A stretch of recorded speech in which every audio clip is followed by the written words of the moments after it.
স্বাগত দীপ্ত সংবাদে। আপনাদের সঙ্গে আছি আমি ফৌজিয়া নওশিন। মুন্সিগঞ্জের শ্রীনগর উপজেলার ঢাকা মাওয়া এক্সপ্রেসওয়েতে সকালে অন্তত 4টি দুর্ঘটনা ঘটেছে। এসব দুর্ঘটনায় বাস সহ 10 গাড়ির সংঘর্ষ হয়। এতে একজন নিহত ও অন্তত 15 জন আহত হন বলে জানিয়েছে হাইওয়ে পুলিশ। রোববার সকাল 8টা থেকে 8:30টার মধ্যে এসব দুর্ঘটনা ঘটে। উদ্ধার কাজে নিয়োজিত ফায়ার সার্ভিসের কর্মকর্তারা জানান, ঘন কুয়াশার কারণে সড়ক পরিষ্কারভাবে দেখতে না পাওয়ায় দুর্ঘটনাগুলো ঘটে। নিহত ফরহাদ হোসেন ফরিদপুরের ভাঙ্গা এলাকার বাসিন্দা। স্থানীয়রা জানান, ভোর থেকে এক্সপ্রেসওয়েতে প্রচণ্ড কুয়াশা ছিল, সামান্য দূরের কিছুও দেখা যাচ্ছিল না। এক্সপ্রেসওয়ের 16 ঘর ও হাসারা পর্যন্ত প্রায় 4 কিলোমিটার সড়কে মাওয়ামুখী লেনে কয়েকটি যানবাহন একটিকে পেছন থেকে আরেকটিকে ধাক্কা দেয়। এতে বেশ কয়েকজন আহত হন। এ সময় সড়কেও গাড়ির জটলা তৈরি হয়।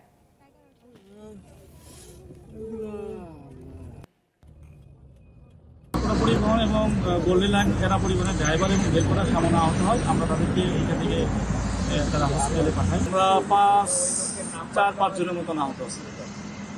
হ্যাঁ, আর যাত্রীরা কেমন আহত হয় না গাড়ি। আমি এখানে এসে আমি অন দ্য স্পটে আমি সব যাত্রীগুলোকে উঠিয়ে দিয়েছি। আমি এটা পাই নাই। মূলত ড্রাইভার হেল্পার যারা আপনার দেখেন গাড়িগুলো, ড্রাইভার হেল্পারদের যাত্রী কোনো ক্ষতি হওয়ার কোনো চিন্তা নেই, হেল্পাররাই আহত হয়েছে।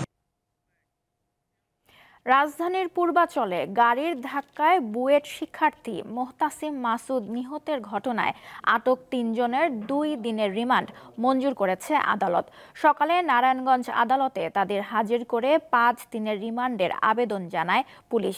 বিচারক 2 দিনের রিমান্ড মঞ্জুর করেন। এই 3 আসামি হলেন মুবিন আল মামুন, মিরাজুল করিম ও আসিফ চৌধুরী। বুয়েটের কম্পিউটার বিজ্ঞান ও প্রকৌশল বিভাগের 2য় বর্ষের শিক্ষার্থী মাসুদ বৃহস্পতিবার রাতে মোটর সাইকেল নিয়ে 2 বন্ধুর সঙ্গে ঘুরতে বের হন। রাতে বাসায় ফেরার সময় পূর্বাচলে নীলা মার্কেট সংলগ্ন পুলিশ চেকপোস্টে তাদের মোটর সাইকেলটিকে থামানো হয়। রাত আনুমানিক 3টার দিকে পুলিশ চেকপোস্টে দাঁড়ানো অবস্থায় বেপরোয়া গতির একটি প্রাইভেট কার সেই চেকপোস্ট অতিক্রম করার সময় মোটর সাইকেলটিকে সজোরে ধাক্কা দেয়। এতে ঘটনাস্থলে মাসুদ মারা যান এবং অমিত সাহা ও মেহেদি হাসান আহত হন।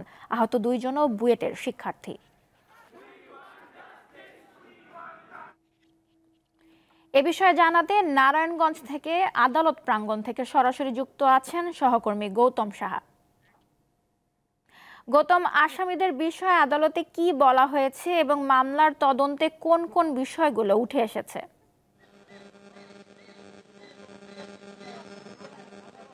কিছুক্ষণ আগে নারায়ণগঞ্জের যে জুডিশিয়াল ম্যাজিস্ট্রেট নূর মোহসিনের আদালতে কিন্তু পুলিশ 5 দিনের রিমান্ড আবেদন করেন 3 জন যে গ্রেপ্তার হয়েছে সেই আসামির বিরুদ্ধে। তখন কিন্তু আদালত 2 দিনের রিমান্ড মঞ্জুর করেন এবং গতকাল কিন্তু আমরা জানতে পেরেছি মেহেদি হাসান যে এসআই রয়েছেন তিনি রূপগঞ্জ থানায় একটি মাদক দ্রব্য আইনে কিন্তু একটি মামলা দায়ের করেন। সেই মামলায় কিন্তু তাদেরকে আজকে সৈন্য অ্যারেস্ট দেখানোর জন্য পুলিশ কিন্তু আদালতে আবেদন করেন এবং আদালতে সৈন্য অ্যারেস্ট দেখানোর কিন্তু শুনানি দেওয়া হবে। আমরা যে বিষয়টি জানতে পেরেছি যে সকালে কঠোর নিরাপত্তার মধ্যে দিয়ে 3 আসামিকে আদালতে তোলা হয় এবং সকাল থেকে কিন্তু বুয়েটের কয়েকশো শিক্ষার্থী আদালত প্রাঙ্গণে মানববন্ধন করেন, প্রতিবাদ করেন এবং উই ওয়ান্ট জাস্টিস বলে স্লোগান দেন এবং তাদের যে সহপাঠী রয়েছে নিহতের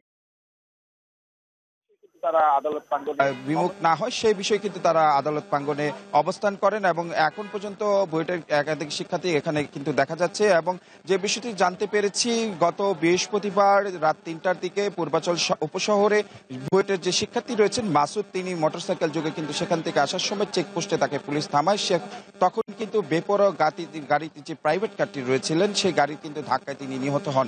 সেই গাড়িটি মূলত চালাচ্ছিলেন যে মামুন তিনি চালাচ্ছিলেন, তার সাথে 2 জন সহপাঠী ছিলেন মেরাজুল এবং আসিফ এবং তাদের কিন্তু ডোপ টেস্ট করা হয়। সেই ডোপ টেস্টে কিন্তু মামুন এবং মেরাজুলের কিন্তু ডোপ টেস্টে কিন্তু তাদের মদ্যপ যে মাদকের যে উপকরণ সেটা কিন্তু পাওয়া যায় বলে আমরা জানতে পেরেছি। পুলিশের বর্তমানে এসআই জাহাঙ্গীর যে মামলার তদন্তকারী কর্মকর্তা রয়েছেন তিনি যে বিষয়টি জানিয়েছেন আজকে যে রিমান্ড মঞ্জুর করা হয়েছে সেটি সড়ক আইনে রিমান্ড মঞ্জুর করা হয়েছে এবং সেই বিষয়টি সড়ক আইনের বিষয়টি বলেছেন বেপরোয়া গতিতে আহত এবং নিহতের ঘটনায় কিন্তু এই মামলাটি দায়ের করা হয়েছে এবং ময়না তদন্ত করা হয়েছে এবং ময়না ময়নাতদন্তের রিপোর্ট এখনো আসেনি। ময়নাতদন্তের পরে এটা কি হত্যা কি সড়ক আইনে যে আইন রয়েছে সেই আইনে কিন্তু ধারাবাহিকতা কিন্তু তাদের কিন্তু সাজা দেওয়া হবে এবং সেই সাথে কিন্তু বুয়েটের শিক্ষার্থীরা তারা সকাল থেকে কিন্তু এখানে কিন্তু বিচার চেয়ে কিন্তু তারা কিন্তু প্রতিবাদ করে আসছেন এবং এখন পর্যন্ত আসামিদের গারদে নেওয়া হয়েছে এবং গারদ থেকে কিন্তু আদালত নির্দেশ অনুযায়ী তাকে কিন্তু কারাগারে পাঠানো হবে বলে আমরা জানতে পেরেছি।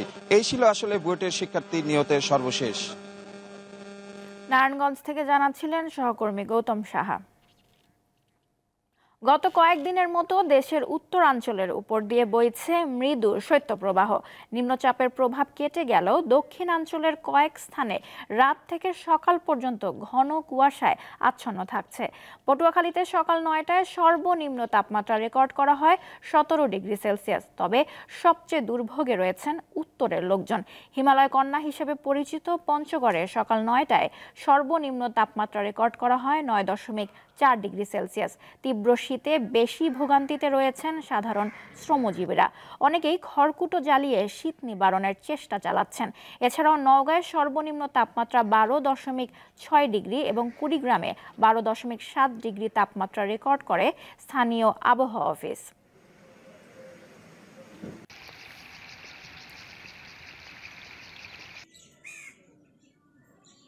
চাঁদপুরে লাইটিং পদ্ধতিতে ড্রাগন ফল চাষ করে সফলতা পেয়েছেন উদ্যোক্তা নাসির উদ্দিন সরকার। তাকে দেখে আগ্রহী হচ্ছেন অনেকেই।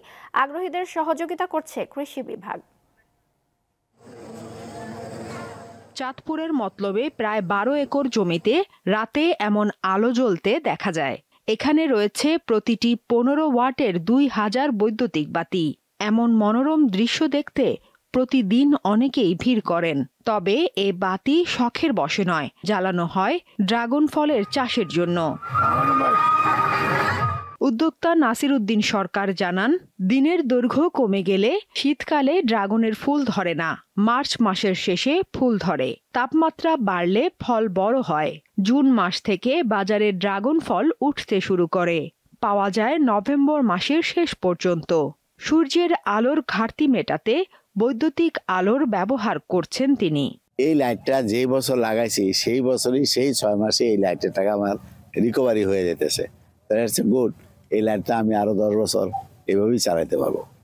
নাসির উদ্দিন অক্টোবর থেকে ফেব্রুয়ারি মাস পর্যন্ত ভোরে একবার এবং সন্ধ্যায় একবার 3 থেকে 4 ঘন্টা লাইটগুলো জ্বালান।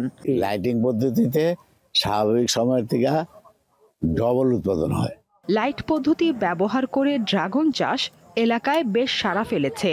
এতে আগ্রহী হচ্ছেন অনেকেই। আসছি ড্রাগন ফলের বাগান দেখতে, তো দেখলাম ভালোই লাগলো। চাষ কেমনে করে এটি দেখলাম, বুঝছেন, দেখে এরপরে মনে করেন কেনাকাটাও করছি, মাঝে মাঝে কিনা নিছি, খাইছি, ভালো। কৃষি কর্মকর্তা জানিয়েছেন, লাইট পদ্ধতির চাষাবাদে ড্রাগন উৎপাদন 2 থেকে 3 গুণ বাড়ে। এতে আমদানি কমানো সম্ভব হবে।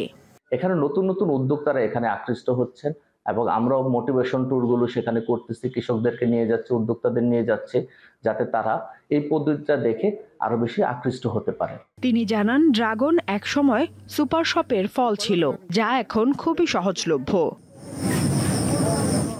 দীপ্ত, বার্তা কক্ষ। আন্তর্জাতিক প্রসঙ্গ। মধ্য গাজায় ইসরায়েলের বিমান হামলায় অন্তত 10 জন ফিলিস্তিনি নিহত হয়েছেন। নুসেরাত শরণার্থী শিবির এবং দেইর আল বালাহ শহরের 2টি বাড়িতে ইসরায়েলি বিমান হামলায় এই হতাহতের ঘটনা ঘটে। নিহতদের মধ্যে 2 জন শিশুও রয়েছে। এছাড়া উত্তর গাজার কামাল আদওয়ান হাসপাতালেও বোমা হামলা চালাচ্ছে ইসরায়েল। উপত্যকার উত্তর প্রান্তে যে 3টি হাসপাতালে এখনও চিকিৎসা সুবিধা চালু রয়েছে, তার মধ্যে এটি অন্যতম।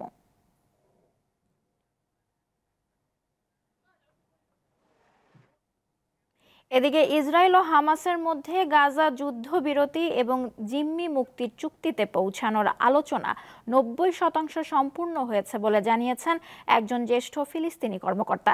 আগামী কয়েকদিনের মধ্যে 3 ধাপের যুদ্ধবিরতিতে উভয় পক্ষ সম্মত হতে পারে। রোববার এক প্রতিবেদনে তথ্য জানিয়েছে ব্রিটিশ সংবাদ মাধ্যম বিবিসি। আলোচনার সঙ্গে জড়িত ওই কর্মকর্তা জানান, যুদ্ধবিরতির প্রস্তাবে গাজা ইসরায়েল সীমান্তের দৈর্ঘ্য বরাবর কয়েক কিলোমিটার প্রশস্ত নিকটস্থ একটি বাফার জোন তৈরির সম্ভাবনার কথা বলা হয়েছে। ইসরায়েল ওই এলাকায় সামরিক উপস্থিতি বজায় রাখবে বলেও উল্লেখ করেন ওই কর্মকর্তা।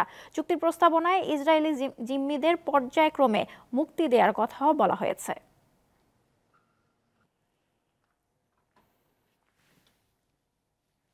জার্মানিতে ক্রিসমাস মার্কেটে গাড়ি নিয়ে হামলার ঘটনায় মৃতের সংখ্যা বেড়ে 5 জনে দাঁড়িয়েছে। নিহতদের মধ্যে রয়েছে 1 জন শিশু ও 4 জন নারী। এ ঘটনায় 200 জনেরও বেশি লোক আহত হন। সাক্সনি আনহাল্ট রাজ্যে স্থানীয় সময় শুক্রবার রাতে এ হামলার ঘটনা ঘটে।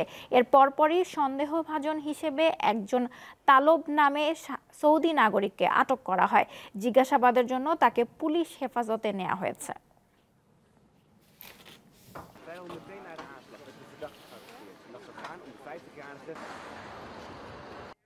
শেষ করছি দীপ্ত সংবাদ। আমাদের পরবর্তী আয়োজন দুপুর 2টায় দেখার আমন্ত্রণ রইল। এছাড়াও দেশ বিদেশের নানা তথ্য জানতে চোখ রাখুন দীপ্ত টিভির ডিজিটাল প্ল্যাটফর্মগুলোতে। ধন্যবাদ।